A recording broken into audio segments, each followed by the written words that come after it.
On passe notre temps à gérer les émotions des autres. Tu sais qu'une décision est nécessaire. Tu attends encore. Pourquoi? On dit oui alors qu'on pense non. Une décision juste, elle n'a pas besoin d'être aimée pour être valable.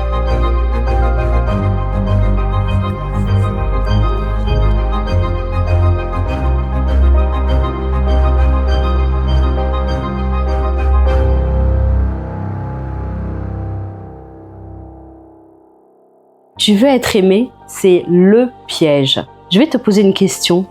Quand as-tu pris une décision impopulaire pour la dernière fois? Une vraie décision. Pas une décision que tout le monde allait applaudir. Une décision qui risquait de décevoir quelqu'un. Parce que beaucoup de femmes brillantes ont un problème. Elles veulent être aimées plus qu'elles ne veulent être respectées. Et ce n'est même pas une histoire de volonté, c'est quelque chose de très insidieux, qu'on ne calcule pas. Ça s'implante comme ça, malgré soi. On est compétente, travailleuse, intelligente, brillante, oui, disons-le, brillante. Mais on passe notre temps à gérer les émotions des autres. Ne pas décevoir, ne pas vexer, ne pas déranger, ne pas paraître trop dur, ne pas paraître trop femme d'ailleurs. Et alors, on adoucit les décisions, on reporte les conversations difficiles. On dit oui alors qu'on pense non.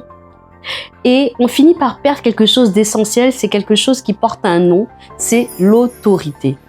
Vouloir être aimé à tout prix, c'est finir par ne plus savoir ce qu'on pense vraiment. Tu sais qu'il faudrait recadrer quelqu'un, tu ne le fais pas. Tu sais qu'il faudrait dire non, tu ne le fais pas, tu acceptes quand même. Tu sais qu'une décision est nécessaire, tu attends encore. Pourquoi?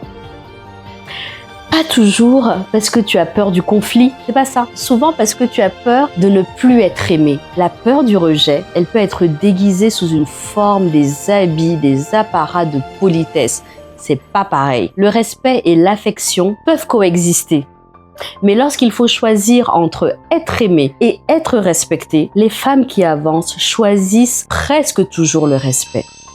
Parce qu'elles ont compris, les gens respectent les limites qu'ils contestent parfois d'ailleurs. Mais ils profitent toujours des limites que tu n'as pas fixées, qui n'existent pas. On ne fait pas confiance aux gens qui nous disent toujours ce qu'on veut entendre. Moi, je trouve ça même douteux, c'est inquiétant. Être aimé et être respecté, ce n'est pas incompatible. Ce n'est pas antinomique. Mais il y a un ordre qui compte.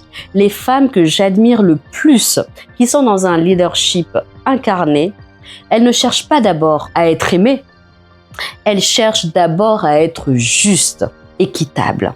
Elles sont claires, elles sont cohérentes et c'est précisément ce qui les rend profondément aimables et plus si affinité aimante. Mais c'est pas ce qu'on attend d'elles prioritairement d'être aimantes, c'est qu'elles soient déjà justes. C'est déjà beaucoup en fait.